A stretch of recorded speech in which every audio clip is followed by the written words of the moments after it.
பெரியோர்களே,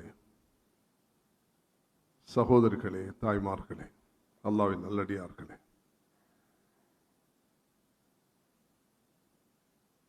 1877 ஆண்டு பிறந்த ஒரு மனிதர் தான் அல்லாமா இக்பால். அல்லாமா இக்பால் என்று சொல்லும் பொழுது உலகத்தில் எந்த மதத்தை சேர்ந்தவர்களாக இருந்தாலும் அவர்களை மிக மதிப்பார்கள். அவர்கள் 1938 ஆண்டில் லாகூர்ல மரணித்தார்கள், வஃபாத் ஆகினார்கள். அல்லாஹ் அவர்களுக்கு உயர்ந்த ஜன்னத்துல் ஃபிர்தௌஸ் நசீபாக்குவானாக. அவர் இந்த மதரசாக்கள் என்பது இது ஒரு வீண் வேலை, இது தேவையில்லாத வேலை. மதரசாக்களுடைய உருவாக்கம் மக்களுடைய பணத்தை வீணாக்குவதும் கால நேரத்தை அனாவசியமாக வீணாக்குவதும் தான் என்ற ஒரு பிரச்சாரத்தை மிக வேகமாக எடுத்து சென்றார். அவர் பிரிட்டனுக்கு சென்று கல்வி கற்றுக்கொண்டு இருக்கும் காலத்தில் அவருடைய ஒரு நண்பர் அவருக்கு ஸ்பெயினுக்கு வருமாறு அழைப்பு கொடுத்தார். ஸ்பெயினுக்கு சென்ற அல்லாமா இக்பால் அவர்கள் அங்கு விஜயம் செய்து பார்த்த பொழுது மஸ்ஜிதுகள், அதான்கள் இல்லாத பல 100 வருடங்கள் ஆட்சி செய்த இஸ்லாமிய அந்த ஒரு சாம்ராஜ்யம் அப்படி அழிந்து போனதற்கு காரணம் என்ன என்பதை அவர் மிக ஆழமாக சிந்தித்தார். அதான் இல்லை, மஸ்ஜிதுகள் சர்ச்களாக மாற்றப்பட்டு விட்டன, முஸ்லிம்களுடைய அடையாளம் அழிக்கப்பட்டு முஸ்லிம்கள் சித்திரவதை செய்யப்பட்டு இஸ்லாமிய அடையாளங்கள் இல்லாத நிலைமை உருவாகுவதற்கு காரணம் என்னென்பதை அவர் லாகூருக்கு ஒரு உரை நிகழ்த்தினார். அந்த உரையில் அவர் தன்னுடைய நிலைப்பாட்டை வெளிப்படுத்தினார். உலமாக்களே, பொதுமக்களே, இந்த மதரசாக்களை நீங்கள் நிறுத்தினால் அது அவர் நேற்றுதான் பாகிஸ்தானுடைய சுதந்திர தினம். அவர் பாகிஸ்தான் இந்தியா உருவாக்கத்திற்கு முன்பு அந்த பிரிவினை பாகிஸ்தான் இந்தியா அதுக்கு அவருடைய இந்த உரை நகல்கிறது. அது 1938 அவர் மரணிக்கிறார். அவருடைய வஃபாத்துக்கு முன்பு சில வருடங்களுக்கு முன்பு அவர் சொன்னார், இந்த மதரசாக்களை இல்லாமலாக்கினால், இந்த உலமாக்களுடைய பொறுப்புகளை இல்லாமலாக்கினால் மஸ்ஜிதுகளும் பாலடைந்து உலமாக்களும் இல்லாத ஒரு சமூகமாக மாறி இஸ்லாமிய அடையாளங்கள் இல்லாமல் போகும் என்பதை அவர் உறுதிப்படுத்தினார். அதற்கு பிறகு அவர் செய்த பங்களிப்பு, அவருடைய ஷிக்வா ஜவாபே ஷிக்வா என்று உருது மொழியில் அவர் சில கேள்விகளை கேட்டு அதுக்கு அவரை விடையளித்தார். மிக பிரமாண்டமாக இருக்கிறது. கண்ணியமானவர்களே, எனக்கும் அந்த சந்தர்ப்பத்தை அல்லாஹ் 2018 தந்தான். வரலாறு புத்தகங்களில் படித்திருக்கிறோம், வரலாறு ஆசிரியர்கள் சில விஷயங்களை தொகுத்து எழுதும் பொழுது சொல்லுவார்கள், இது கண்ணீரால் எழுதப்பட வேண்டும், இரத்தத்தால் எழுதப்பட வேண்டும் என்று எழுதுவார்கள். தாரிகுல் இஸ்லாம் இப்னு அசீர் ரஹ்மத்துல்லா அவர்கள் ஒரு தொகுப்புல குறிப்பிடுகிறார்கள், தாத்தாரிகளால இஸ்லாத்துக்கு ஏற்பட்ட அழிவு, எப்படி 20 லட்சம் முஸ்லிம்கள் அந்த பகதாதுல இருந்து பல பகங்கள்ல எப்படி 40 நாள்ல கொல்லப்பட்டார்கள். நியூக்ளியர் வெப்பன் எல்லாம் இல்லாத காலத்துல ஒரு பெண் தன்னுடைய கையில வாளெடுத்து 100 முஸ்லிம் ஆண்களை இந்த இடத்துல தான் இருக்கணும், நான் என் வாள் எடுத்துட்டு வருகிறேன் என்று சொன்னால் எல்லாரும் அப்படியே அமைதியாக உட்கார்ந்து இருப்பாங்க. சும்மா அந்த எப்பலை வெட்டுறது போல, வாழைப்பழத்தை வெட்டுறது போல வெட்டிட்டு போடுவாங்க. அப்படிப்பட்ட ஒரு சோக வரலாறு ஏற்பட்டிருக்கிறது. நானும் 2018 எங்களுடைய மிக மரியாதைக்குரிய ஷேக் ரஃபீக் காசிம் எக்ஸ்போலங்கா அவர்களும் நாம் போயிருந்தோம் ஜமாத்தில். அல்லாஹ் அக்பர், என்ற வாழ்க்கையில் நான் படித்ததை கண்ட ஒரு சோக வரலாறு தான் அந்த ஸ்பெயினுடைய வரலாறு. அல்லாமா இக்பாலுக்கு சிந்தனையுடைய மாற்றம் ஏற்பட்டது. ஏன் இந்த வீழ்ச்சி ஏற்பட்டது என்பதை அவர் புரிந்தார். அவர் இந்தியாவில் ஒரு சந்தர்ப்பத்தில் அவர் குறிப்பிட்டார், முல்லாக்களே, பொதுமக்களே, குழந்தைகளுக்கு மக்தபுடைய பாடத்தை நிறுத்தி பாருங்க, சமூகமே அழிந்து போகும் என்று சொன்னார். அதனால் கண்ணியமானவர்களே, அல்லாஹு தஆலா நமக்கு தந்திருக்கக்கூடிய இந்த நாட்டில் உள்ள நியமத்துகளை நிச்சயமாக நாம் அல்லாஹ்வுக்கு நன்றி செலுத்த கடமைப்பட்டிருக்கிறோம். சகோதரிகளே, தாய்மார்களே, இஸ்லாமிய பங்களிப்பில் அல்லாஹு தஆலா தாய்மார்களுக்கு ஒரு பாரிய ஒரு பகுதியை அல்லாஹ் கொடுத்திருக்கிறான். ஸல்லல்லாஹு அலைஹி வஸல்லம் அவர்களுக்கு உதவியாக இருந்தது முதலாவது ஒரு பெண் தான், கதீஜா ரலியல்லாஹு அன்ஹா. என்ன அழகான வார்த்தைகள்! ஒவ்வொருவரும் அந்த ஹதீஸ சஹீல் புகாரியுடைய முதல் பாகத்தை எடுத்து கட்டாயம் சகோதரிகள், தாய்மார்கள் படிங்க. அதுல விசேஷம் என்னன்னா, அந்த ஹதீஸ பதிவு செய்யறது ஆயிஷா ரலியல்லாஹு அன்ஹா அவர்கள்.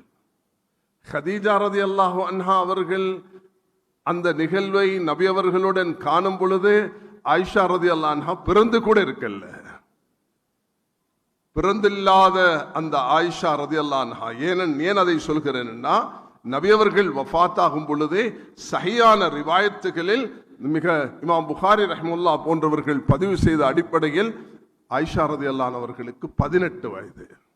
அப்ப நபி அவர்கள் 23 வருடம் நபித்துவத்துடன் வாழ்ந்திருக்கிறார்கள். 13 வருடம் மக்காவில், 10 வருடம் மதீனாவில். அப்ப ஆயிஷா ரலியல்லாஹு அன்ஹா பிறந்து கூட இல்லை. பிறக்காத ஒரு செய்தியை நபி அவர்களிடத்தில் கேட்டு உறுதிப்படுத்திக் கொண்டு மிக அழகாக முன்வைக்கிறார்கள். ஹதீஸ் கலையில் ஹதீஸ் முர்சல் என்று சொல்வோம். அந்த விபரத்துக்கு நான் போக விரும்பவில்லை. அந்த சஹாபாக்களுடைய ஹதீஸ் இந்த முர்சலாக வரக்கூடிய நேரத்தில் காணாத ஒன்றை கண்டது போன்று பயான் செய்வதாக இருந்தால் அது நபியவர்களுடைய உறுதியுடன் தான் அவர்கள் அதை பதிவு செய்கிறார்கள் என்பது மிக தெளிவாகிறது. அதனால் இது சாட்சியாக போகும். ரசூல் ஸல்லல்லாஹு அலைஹி வஸல்லம் அவர்கள் கதீஜா ரலியல்லாஹு அன்ஹா அவர்களிடத்தில் வந்து, என்னை ஜிப்ரீல் அலைஹிஸ்ஸலாம், அந்த முதல் சந்திப்பு இருக்கிறதே கண்ணியமானவர்களே, 600 ரெக்கைகளுடன் ஜிப்ரீல் அலைஹிஸ்ஸலாம் வந்தார்கள். ஜிப்ரீல் அலைஹிஸ்ஸலாம் சில சந்தர்ப்பங்களில் மனித உருவத்திலும் வந்திருக்கிறார்கள். நீங்க அமர்ந்திருக்கிறது போல வெள்ளை ஆடை அணிந்து அவர்கள் வந்து மஸ்ஜிது நபவியில அமர்ந்து நபி அவர்களுடன் உரையாடிய அந்த ஹதீஸ்களை நாம் படித்திருக்கிறோம். மனித உருவத்தில் வந்தார்கள். உமர் அத்தத்ரிமன் யார் என்று தெரியுமா என்று நபி அவர்கள் கேட்டார்கள். லா அத்ரி யா ரசூலல்லாஹ், எனக்கு தெரியாது. ஜா ஜிப்ரீல் யுஅல்லிமுக்கும் தீனக்கும், வந்தது ஜிப்ரீல் மார்க்கத்தை கற்றுத்தர வந்தார் என்று சொன்னார்கள். சுப்ஹானல்லாஹ். அல்லாஹு தஆலா ஜிப்ரீல் அலைஹிஸ்ஸலாத்தை மனித உருவத்தில் அனுப்பும் பொழுது அது ஜிப்ரீல் அவர்களுக்கு மிக சுமையாக இருக்கும். ஜிப்ரீல் அலைஹிஸ்ஸலாம் தன்னுடைய உருவமான அந்த 600 ரெக்கைகளுடன் வரும் பொழுது அது நபி அவர்களுக்கு பெரிய பாரமாக இருக்கும். அதனாலதான் 2வது ஹதீஸாக புகாரி ஷரீஃபில் பதிவு செய்திருக்கிறார்கள். நபி ஆயிஷா ரலியல்லாஹு அன்ஹா அவர்கள் சொல்கிறார்கள், நபி அவர்கள் வந்து அந்த வஹியை சுமக்கும் பொழுது ஜபனன், அவர்களுடைய அந்த வேர்வையால் நபி அவர்கள் சிந்துவார்கள்.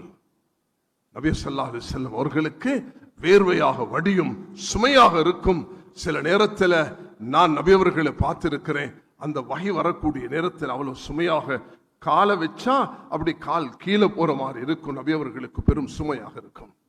அந்த நேரத்தில் நபி அவர்கள் முதலாவது 40 வருஷத்தில் சந்திக்கிறார்கள் தன்னுடைய மனைவியான 55 வயதுடைய கதீஜா ரலியல்லாஹு அன்ஹா. அந்த செல்வங்களை ஃபாத்திமா, ருக்கையா, உம்மு குல்சூம், ஜெய்னபை பெற்றெடுத்த அந்த தாய் அவர்கள் தைரியம் ஊட்டுகிறார்கள். வாங்க என்ற அங்கிள் வரக்கத் இப்னு நௌஃபலிடத்தில் அழைத்து செல்கிறேன் என்ற அந்த உரையாடல், அந்த தொடர்பு, ஆனால் அவர்கள் சொன்ன வார்த்தை தான் மிக பொறுமதியானது. தாய்மார்களே, இதெல்லாம் உங்களுக்குள்ள பெரிய பாக்கியம். நீங்களும் அப்படிப்பட்ட தாய்மார்கள் தான் இன்றைக்கு ஒன்று சேர்ந்திருக்கிறீர்கள். உங்களுடைய பங்களிப்பு தான் இந்த மேடையில் இருந்து இந்த அரங்கில் அமர்ந்திருக்கும் எல்லோருமே உங்களுடைய பெற்றெடுக்கப்பட்ட குழந்தைகள் தான். அந்த தாய்க்கு அல்லாஹு தாலா ஒரு முக்கியத்துவத்தை கொடுத்திருக்கிறான்.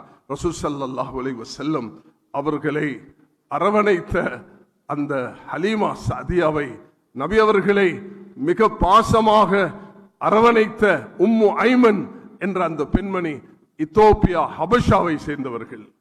எனக்கு 2023 அந்த ஒரு ஜும்மா நடத்தக்கூடிய சந்தர்ப்பம் ஹபஷா இத்தோப்பியா மண்ணில் கிடைத்தது. அந்த நேரத்தில் நான் அந்த ஹுத்பாவை நிகழ்த்தும் பொழுது அங்குள்ள மக்களுக்கு சொன்னேன்.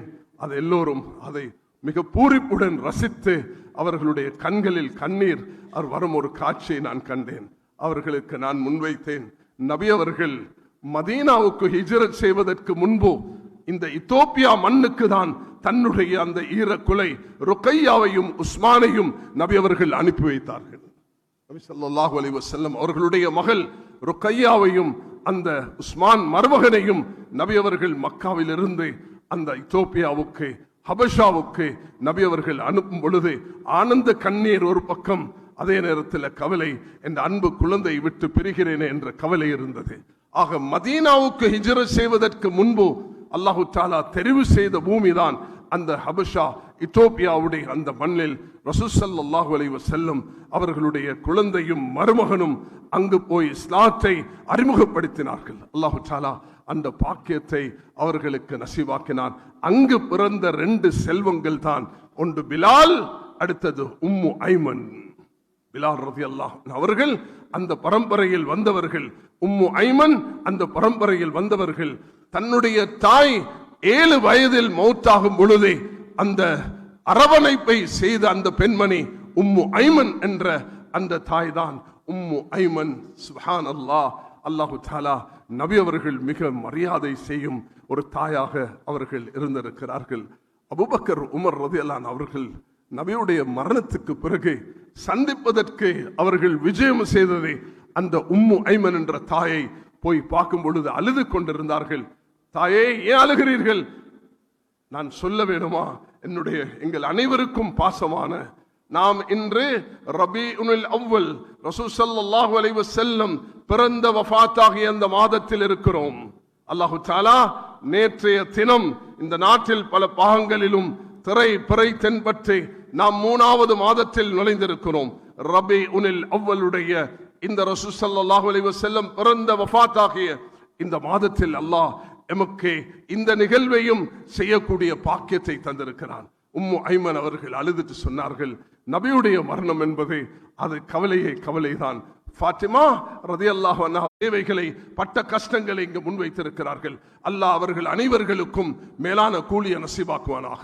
அல்லாஹ் உயர்ந்த பாக்கியங்களை நசீபாக்கி மகாசின்களாக வெளியாகக்கூடியவர்களுக்கு அல்லாஹ் உயர்ந்த பாக்கியத்தையும் அந்த சிறப்புடைய நன்மைகளையும் அல்லாஹ் தந்து அவர்களை கொண்டு வேலை வாங்கிக் கொள்வானாக.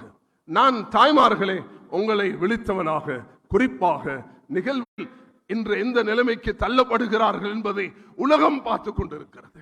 ஆனா உலமாக்கல் என்ற அடிப்படையில் நாம் எடுத்த நிலைப்பாடு வித்தியாசமானது. நாம் செய்தது அரசியல் அல்ல, நாம் பேசியது குர்ஆன், நாம் பேசியது ஹதீஸ், நாம் பேசியது நபியுடைய வாழ்க்கை, சஹாபாக்களுடைய முன்மாதிரி நாம் பதிலாக கொடுத்தோம். இத்ஃபா பில்லதி அஹ்சன். ஆயிஷா ரலியல்லாஹு அன்ஹா அவர்களை அவதூறு பேசிய நேரத்தில் சூரத்து நூருடைய 13 ஆயத்துகளை அல்லாஹ் இறக்கி அழகாக அவர்கள் எப்படி தூய்மையானவர்கள் என்பதை அல்லாஹ் எடுத்து கூறினான். ஆயிஷா ரலியல்லாஹு அன்ஹா சொல்லுவார்கள், நான் ஒரு நாள் நினைத்திருக்கல அல்லாஹ் என்னை பற்றி 13 ஆயத்துகளை குர்ஆன்ல இறக்குவான் என்று நான் ஒரு நாளும் எதிர்பார்க்கவில்லை. என்னுடைய வீட்டில் தான் அந்த இறுதி தூதருடைய மௌத்து நடக்கும் என்று நான் ஒரு நாளும் எதிர்பார்க்கவில்லை. என்னுடைய உமிழ் அவர்களுடைய அந்த சக்கராத்துடைய நேரத்தில் மிஸ்வாக்குடைய வடிவத்தில் இருக்கும் நிலையில் கலிமா சொன்னவர்களாக, அல்லாஹ்வை நினைத்தவர்களாக ரசூலுல்லாஹி அலைஹி வஸல்லம் இந்த துனியா விட்டு பிரிந்தார்கள். அதனால் தாய்மார்களே, உங்களுக்கு கிடைத்திருக்கும் முன்மாதிரியானதை கதீஜாவும் உம்மு ஐமனும் சுமையாவும் ஃபாத்திமாவும். ஃபாத்திமா என்று சொல்லும் பொழுதே எத்தனையோ ஃபாத்திமாக்கள் வாழ்ந்தார்கள். ஃபாத்திமத்து பின்த் கத்தாப், கத்தாபுடைய மகள் ஃபாத்திமா, உமர் ரலியல்லாஹு அன்ஹுடைய சகோதரி ஃபாத்திமா, ஃபாத்திமத்து பின்த் கைஸ், ஃபாத்திமத்து பின்த் அஸத், ஃபாத்திமத்து பின்த் அஸத் என்ற பெண்மணி அலி ரலியல்லாஹு அன்ஹு அவர்களுடைய தாயார், நபி அவர்களுடைய மகள் ஃபாத்திமா, அலியுடைய தாய் ஃபாத்திமா. இந்த ரெண்டு பேருக்கும் இருந்த மாமி மருமகளுக்கு இருந்த உறவை நாங்கள் முன்மாதிரியாக எடுத்துக்கொள்ள வேண்டும்.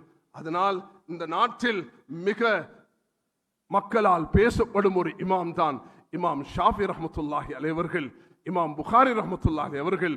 இந்த ரெண்டு பேரும் சிறு வயதில் தகப்பனை எழுந்து அனாதைகளாக வளர்ந்தார்கள். அல்லாஹ் இந்த ரெண்டு பேரையும் ரெண்டு கிரீடங்களாக உலகத்தில் முன்னாக வைத்திருக்கிறான். இலங்கை மட்டுமல்ல, உலக நாடுகளில் இமாம் ஷாஃபி ரஹ்மத்துல்லாஹி அவர்கள், அதே நேரத்தில் இமாம் புகாரி ரஹ்மத்துல்லாஹி அலைஹி. சுப்ஹானல்லாஹ், 1986 ஆண்டு சஹீல் புகாரியுடைய அந்த ஹதீஸ் பாடத்தை நான் படிக்கும் பொழுது என் மனசில் ஒரு ஆசை இருந்தது. யா அல்லாஹ், இமாம் புகாரி அவர்கள் பிறந்து மௌத்தாகிய அந்த பூமிக்கு போக வேண்டும் என்று. இந்த வருடம் 2026, 40 வருடங்களுக்கு பிறகு அல்லாஹ் எனக்கு அந்த பாக்கியத்தை தந்தான். நான் இந்த மே மாசம் அந்த ஊருக்கு நாங்கள் ஒரு 4-5 உலமாக்கள் அங்கு போயிருந்தோம். இமாம் புகாரி ரஹ்மத்துல்லாஹி அவர்கள் மரணித்திருக்கும் அந்த இடமும் மதீனாவுக்கும் சுமார் 4000 கிலோமீட்டர் தூரம். சிந்தித்து பாருங்கள், அனாதையான இந்த பிள்ளையை சுமந்து கொண்டு மதீனா மக்கா வரைக்கும் சென்று அந்த அரவணைப்புடன் அந்த தாய் செய்த தியாகத்துடன் பிரதிபலன் தான் இமாம் புகாரி ரஹ்மத்துல்லாஹி அவர்களுடைய உருவாக்கமாக இருக்கிறது. அது போன்றுதான் கஸ்ஸா இன்று நெருப்பால் எரிந்து கொண்டிருக்கிறது. நாங்கள் எல்லோரும் கவலையோடு இருக்கிறோம். உலகத்தில் முஸ்லிம்களுடைய 3 4 பங்காக இருந்தும் ஒன்றும் செய்து கொள்ள இயலாத ஒரு சூழ்நிலைமையில் நாம் இருக்கிறோம். இமாம் ஷாஃபி ரஹ்மத்துல்லாஹி அவர்களை அவருடைய தாய் அந்த கஸ்ஸால தான் பெற்றெடுத்தார்கள்.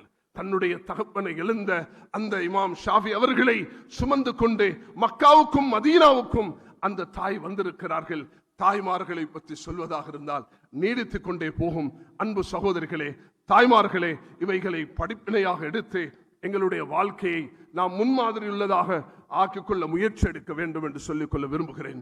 நான் இந்த வளாகத்துக்குள் நுழையும் பொழுது எனக்கு மர்ஹூம் அஷ்ரப் அவர்கள், நானும் அவரும் சேர்ந்து அவருடைய இறுதி ஹஜ் என்னுடன் தான் அவர்கள் தவாஃபும் சையும் தவாஃபுல் வதாவை செய்தது எனக்கு ஞாபகம் வந்தது. நான் அவரை மறக்க கூடாது என்பதற்காக வேண்டி நான் அதையும் இங்கு அல்லாஹ் அவருக்கு ஜன்னத்துல் ஃபிர்தௌஸை, உயர்ந்த அந்த இடத்தை அல்லாஹ் நசீபாக்குவானாக. கண்ணியமானவர்களே, மதரசாக்கள் ஊடாக நாம் உருவாக்க விரும்புவது என்ன என்பதை மஹாசினுள்ளும் டிஸ்பிளே பண்ணி காட்டியிருக்கிறார்கள். இன்று வெளியாகக்கூடிய இந்த மாணவர்கள் எதிர்கால சொத்துகளாக வர வேண்டும். 95% மதரசாக்களில் முந்தி சொல்லப்பட்ட அந்த குற்றச்சாட்டுகள் அது மாற்றப்பட்டு அது உயர் கல்வி படிக்கும் பொழுது மாஷா அல்லாஹ் மார்க்க கல்வியோட துறை சார்ந்தவர்கள் உருவாக்கப்படுவதற்கு எல்லா ஏற்பாடுகளும் மதரசாக்களில் O level, advance level, Colombo மர்கஸுக்கு போய் பார்த்தீங்க என்று சொன்னாலும் வெள்ளிக்கிழமை மாலையிலிருந்து முழு சனிக்கிழமையும் அங்கே இந்த ஓ லெவல், அட்வான்ஸ் லெவலுடைய அந்த பயிற்சி நடந்து கொண்டிருக்கிறது. அல்ஹம்துலில்லாஹ். இலங்கையில ஏற்பட்ட சில சோதனைகள் எங்களுடைய எதிர்கால மாற்றத்துக்கு அது காரணமாக அமைந்திருக்கிறது. முதலாவது, நான் இந்த மஹாசின் உலூமுடைய இந்த பட்டமளிப்பில் இருக்கிற காரணத்தினால இவங்களுடைய முன்னேற்றத்தை பார்க்கக்கூடிய நீங்க ஊர் மக்கள், அல்ஹம்துலில்லாஹ், இந்த அக்கம் பக்கத்தில் இருக்கக்கூடிய காணிகள், சொத்துகள் யாருக்கு இருக்குதோ நீங்க அதை கொடுத்து உதவி செய்து இதுவரைக்கும் கட்டி எழுப்பியது போன்று அடுத்தடுத்த கட்டங்களுக்கு இந்த வாலிபர்கள், எனக்கு சகோதரர் சித்திக் அவர்கள் சொல்கிறார்கள், வாலிபர்கள் இன்று மதரசாக்கள்ல டயபெட்டிக் பேஷண்டாக மாறுகிறார்கள். உங்களுக்கு நல்ல வசதி இருக்குது, நல்ல வாக்கிங் பண்றதுக்குள்ள இடம் இருக்குது, ஒரு ஸ்விம்மிங் பூல் கட்டி எடுத்து இந்த மாணவர்களை பயிற்சி செய்யறதுக்கு இடம் இருக்குது. தயவு செய்து இந்த சபையிலேயோ இது முடிச்சதுக்கு பிறகோ யார் யாருக்கு அல்லாஹ் காணிகையும் நிலத்தையும் செல்வத்தையும் கொடுத்திருக்கிறானோ இந்த குழந்தைகளுடைய எதிர்காலத்துக்கு அழகான ஒரு திட்டத்தை போட்டு நீங்கள் வகுத்து தர வேண்டும் என்பதை மிக பணிவன்புடன் வேண்டிக் கொள்கிறேன். அல்லாஹ் உள்ளம் படைத்த பல சகோதர சகோதரிகள் இங்கு இருக்கிறார்கள். சென்ற நான் ஹஜ்ஜுடைய பயணத்தை பிரான்சுடைய நகரத்துக்கு போயிருந்தேன். அங்க ஒரு மஸ்ஜித் 35 வருஷமாக அகதிகளாக வெளியேற்றப்பட்ட மக்கள் பிரான்ஸ்ல இருக்கிறார்கள். அவர்கள் 35 வருஷமாக, நான் முதலாவது பிரான்சுக்கு போனது 1996. அன்றிலிருந்து இன்று வரைக்கும் ஸ்ரீலங்கன் முஸ்லிம்களுக்கு லண்டன்ல அமெரிக்கால இருக்கிறது போல யூரோப்ல எங்கேயும் ஒரு மஸ்ஜித் இல்ல. அல்ஹம்துலில்லாஹ் பிரான்சுடைய சகோதரர்கள் முன் வந்து ஒரு மதரசா அந்த மஸ்ஜிதை வாங்கி அதை இந்த அக்டோபருக்குள்ள அந்த பணங்கள் எல்லாம் முடிய வேண்டும் என்ற அந்த விஷயத்தை பேசிக் கொண்டிருக்கும் பொழுது நான் ஒரு சம்பவத்தை பயான் செஞ்சேன். ஆயிஷா நபி ஸல்லல்லாஹு அலைஹி வஸல்லம் அவர்கள் ஒரு நாள் தர்மம் கேட்கும் பொழுது தாய்மார்களை விழித்து பேசினார்கள். அந்த தாய்மார்கள் தான் அணிந்திருந்த அந்த காதுபூவை நகைகளையும் கொண்டு போட்டார்கள். அந்த காட்சை இந்த ஈதுல் அத்ஹா உடைய நாளில் அந்த சகோதரிகள், பிரான்ஸ்ல வாழும் சகோதரிகள் தான் அணிந்து வந்திருந்த அந்த நகைகளை கொடுத்து அந்த கட்டிடத்தை, அந்த மஸ்ஜிதை கட்டுவதற்கு முன் வந்தார்கள். நீங்களும் நான் ஷேர் பண்ணுகிறேன் சகோதரர் சித்திக் அவர்களுக்கு பெற்றுக்கொண்டு உங்களுக்கும் அந்த பிரான்சுடைய அந்த இடத்துக்கு ஒரு உதவியாக இருக்கலாம். அதே நேரத்தில் இந்த மதரசாவுக்கும் நீங்கள் உதவியாக இருக்க வேண்டும் என்று நான் மிக பணிவாக வேண்டிக் கொள்கிறேன். சகோதரிகள், தாய்மார்கள், அல்லாஹ் தஆலா உங்களுக்கு தந்திருக்கக்கூடிய தர்மம் உள்ளம் அது மிக சிறப்பானது. ஆயிஷா ரலியல்லாஹு அன்ஹா அவர்கள் எப்படிப்பட்டவர்கள் என்று சொன்னா, ஒரு நாளுடைய தர்மம் 1,00,000 தீனார் வீட்டுக்கு வந்தது, அனைத்தையும் கொடுத்துட்டார்கள். அப்துல்லா இப்னு சுபைர் லாத்தாவுடைய மூத்த சகோதரருடைய மகன் சாட்சிக்கு வந்து சொன்னாங்க, சாட்சி இது என்ன எல்லாத்தையும் தூக்கி கொடுக்கிறீங்க? சொன்னா, நீ யார் என்னை தடுப்பதற்கு? இதுக்கு பிறகு மௌத்து வரைக்கும் உன்னுடன் பேச மாட்டேன் என்று சொல்லிவிட்டார். ஏண்ட தர்மத்துக்கு முட்டுக்கட்டை எடுப்பது யார்? நான் வாழ்ந்தது நபி அவர்களுடன், அவர்கள் கொடுப்பதை கண்டிருக்கிறேன் என்று சொன்னார்கள். ஆயிஷா ரலியல்லாஹு பல மாதங்கள் பேசுவதை நிறுத்திவிட்டார்கள். மிக சிரமப்பட்டு மதீனாவில் உள்ள மூத்த உலமாக்கள் வந்து மன்னிப்பு கேட்க வைத்து உள்ளே அனுப்பிதான் அவர்கள் தன்னுடைய சத்தியத்தை முறித்தார்கள்.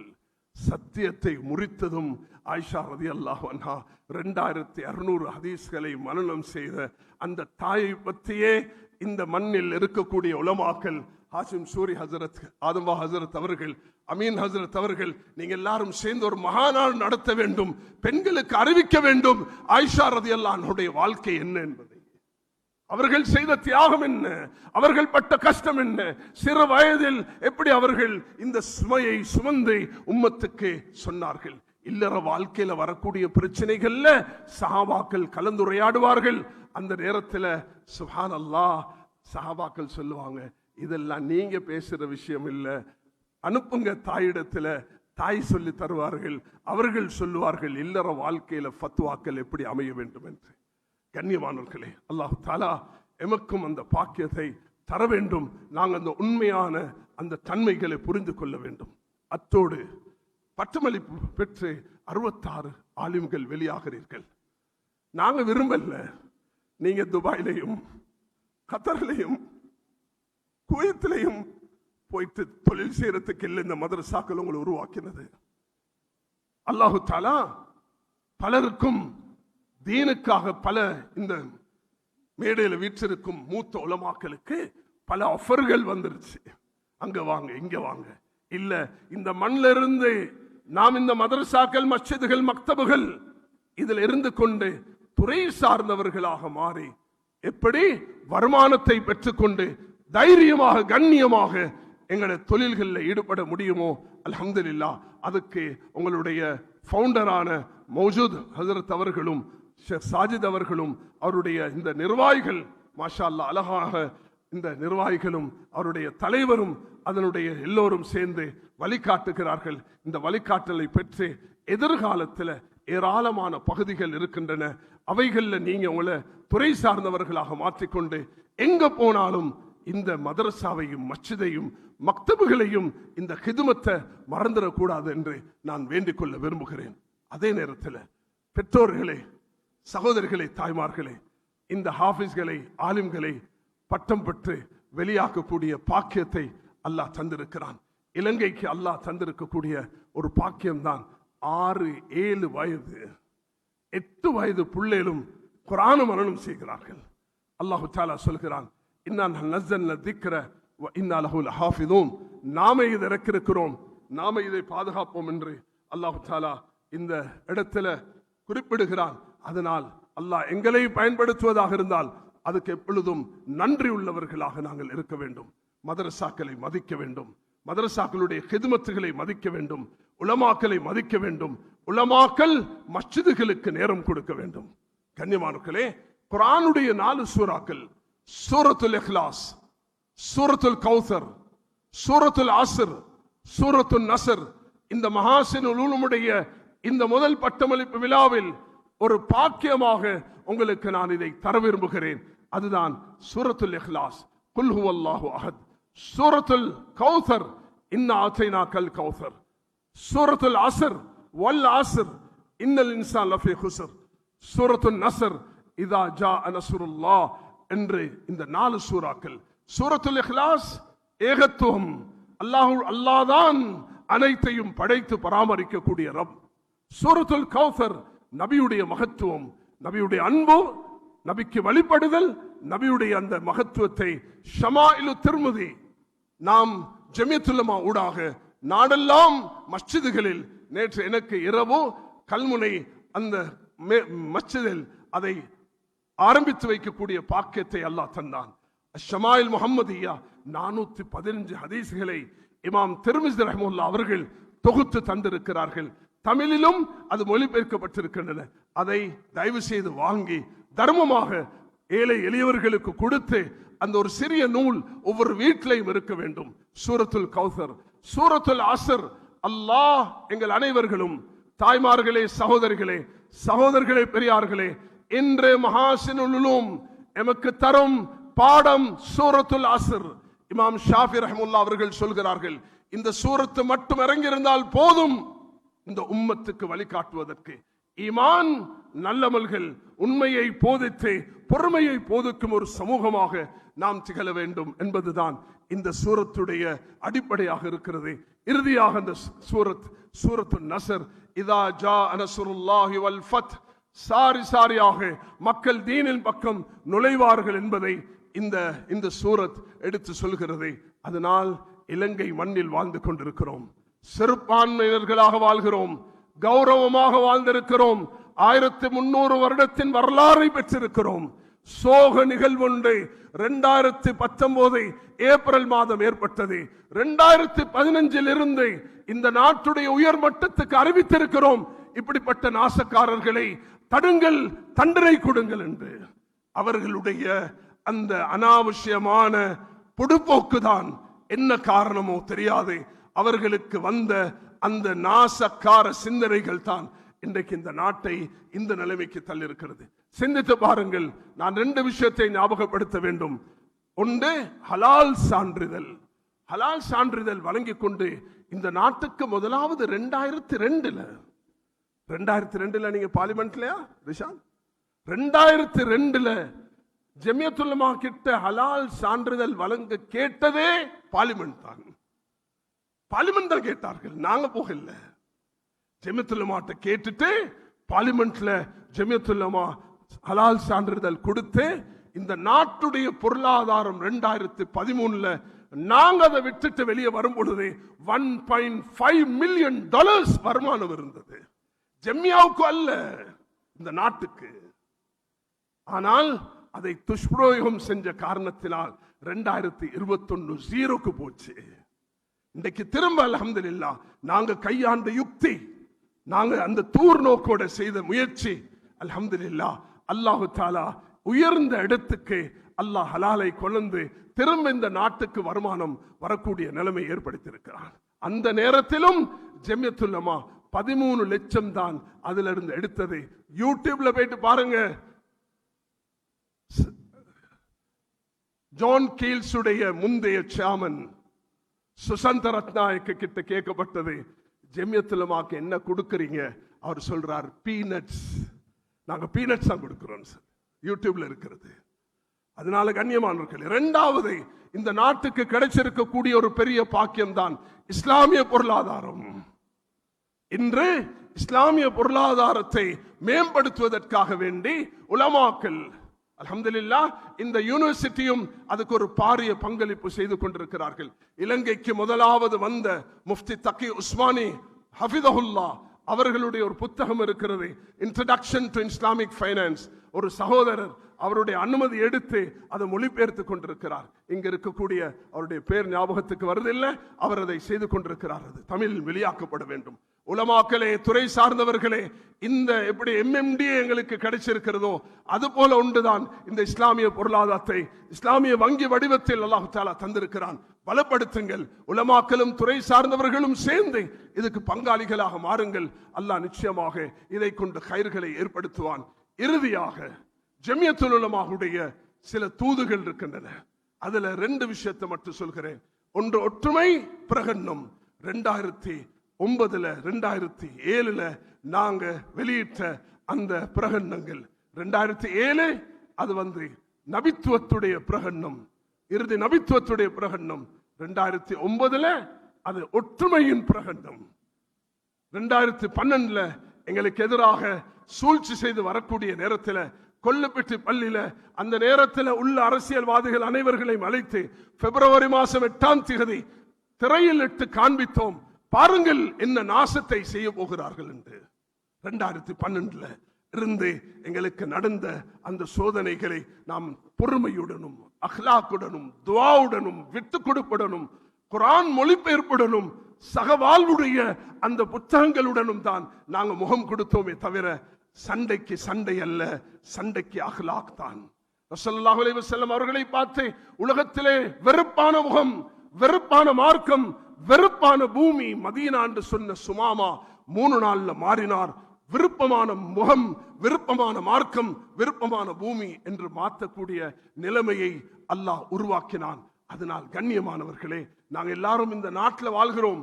அதனால் இந்த சகவாழ்வு என்பது கொஞ்ச நேரத்துக்கு எடுத்துட்டு விடுறதுக்கு அல்ல, எல்லா நேரத்திலையும். அதுல நாங்க முஸ்லிம்கள் செறிந்து வாழக்குள்ள ஒரு சிலர் அந்நியர்கள் இருப்பார்கள். அலட்சியம் செய்ய வேண்டாம். அவர்களுடன் பேசி உரையாடி இந்த விஷயத்தில் ஈடுபடுங்க. கண்ணியமான மாணவர்களே, ஜமியத்துல் உலமாவுடைய அங்கத்துவம் பெற்று சிறப்பான வாலிபர்களாக நீங்க மாற வேண்டும், சிறந்த துறை சார்ந்தவர்களாக மாற வேண்டும் என்று சொல்லிக்கொண்டு அல்லாஹ்வுடைய பாதையில் நாம் 3 வருடங்கள் உலமாக்கள் வெளியாக வேண்டும் என்ற ஒரு தூதையும் சொல்லி வருகிறோம். அதிலையும் நீங்கள் பங்காளியாக இருந்து சிறந்த முன்மாதிரியான ஆலிம்களாக வர வேண்டும். யாரெல்லாம் இந்த மதரசாவுக்கு பணத்தாலும் பொருளாலும் உதவி செய்து கொண்டிருக்கிறீர்களோ நிறுத்த வேண்டாம். இன்று நாம் எதிர்பார்ப்போம், இன்ஷா அல்லாஹ் சந்தோஷமாக இந்த மதரசாவை நல்ல நிலைமைக்கு கொண்டு வருவதற்கு சகோதரிகள் ஆலிமாக்கள் 3 பிள்ளைகள் ஆலிமாக்கள் பட்டம் பெற்று வெளியாகிறார்கள். 3 பேர் ஹாஃபிதாக்கள் ஹிஃப்ல் செய்து கொண்டு வெளியாகிறார்கள். உங்களுக்கு ஒரு சின்ன நன்மாராயத்தை சொல்கிறேன். மதீனா வாழ்ந்த ஒரு பெண்மணி தான் உம்மு வரக்கா. நபி கிட்ட வந்து சொன்னாங்க, யா ரசூலல்லாஹ், நான் ஷஹீதாக வேண்டும். உமர் ரலியல்லாஹு அன்ஹு ஆட்சி காலத்தில் கதவை தட்டினார்கள், சத்தம் இல்லை. குர்ஆன் ஓதும் சத்தம் கேட்கும். அன்று சத்தமே இல்லை. திறந்து பார்த்தால் தூக்கிலிடப்பட்டிருந்தார்கள். அவருடைய பேர் உம்மு வரக்கா. மதீனாவில் குர்ஆனை மனனம் செய்த பெண்மணி. உமர் ரலியல்லாஹு அன்ஹு அழுதார்கள், ஒரு பக்கம் சந்தோஷப்பட்டார்கள். தாயே, நீ கேட்டு பெற்றுக் கொண்டாய், ஆனா கவலை, என்னுடைய ஆட்சியில் இப்படிப்பட்ட ஒரு நிகழ்ச்சி நடந்திருக்கு கவலைப்பட்டார்கள். சகோதரிகள், தாய்மார்கள், மாஷா அல்லாஹ், குழந்தைகளை ஹாஃபிஸ் ஆக்குறது போல ஆலிமாக்களும் ஆக்கி சிறந்த ஒரு சமூகத்தை கட்டி எழுப்ப அல்லாஹ் நம் அனைவர்களுக்கும் தௌஃபீக் செய்வானாக. அல்லாஹ் இந்த அமர்வை ஏற்றுக்கொண்டு எதிர்கால சந்ததிகளுக்கு அல்லாஹ் கைரையும் பரக்கத்தையும், இந்த நாட்டில் உள்ள எல்லா மதரசாக்களும், அது கிழக்கில் இருக்கக்கூடிய, அது கொழும்பில் இருக்கக்கூடிய, கண்டில் இருக்கக்கூடிய, இந்த நாட்டுடைய எல்லா பகுதியிலும் இருக்கக்கூடிய மதரசாக்களை அல்லாஹ் பாதுகாத்து நல்ல சக்தி உள்ள ஒரு மதரசாக்களாக மாற்றி உலமாக்களும் 10,000 15,000 உலமாக்கள் எல்லோரும் துறை சார்ந்தவர்களும் சேர்ந்து, துறை சார்ந்தவர்கள் உலமாக்களும் வேறு வேறாக பிரியக்கூடாது. மஹாசில் உலூம் அதுக்கு ஒரு முன்மாதிரியாக இருக்கிறது. துறை சார்ந்தவர்கள் உலமாக்கள் சேரும் பொழுதுதான் இந்த நாட்டில் நாங்கள் தைரியமாக நல்ல முறையில் மற்றவர்களுடைய தயவுல அல்ல, அல்லாஹ் எங்களுக்கு தந்திருக்கக்கூடிய பாக்கியங்களை பெற்று சிறந்த அரசியல்வாதிகளை, சிறந்த நல்ல துறை சார்ந்தவர்களை உருவாக்கி அல்லாஹ் இந்த மண்ணில் நல்லதை செய்ய கிருபை செய்வானாக. வாஹிர் தஅவானா அல்ஹம்துலில்லாஹி ரப்பில் ஆலமீன். வஸ்ஸலாமு அலைக்கும் வரஹ்மத்துல்லாஹி வபரகாத்துஹு. வ அலைக்கும் ஸலாம்.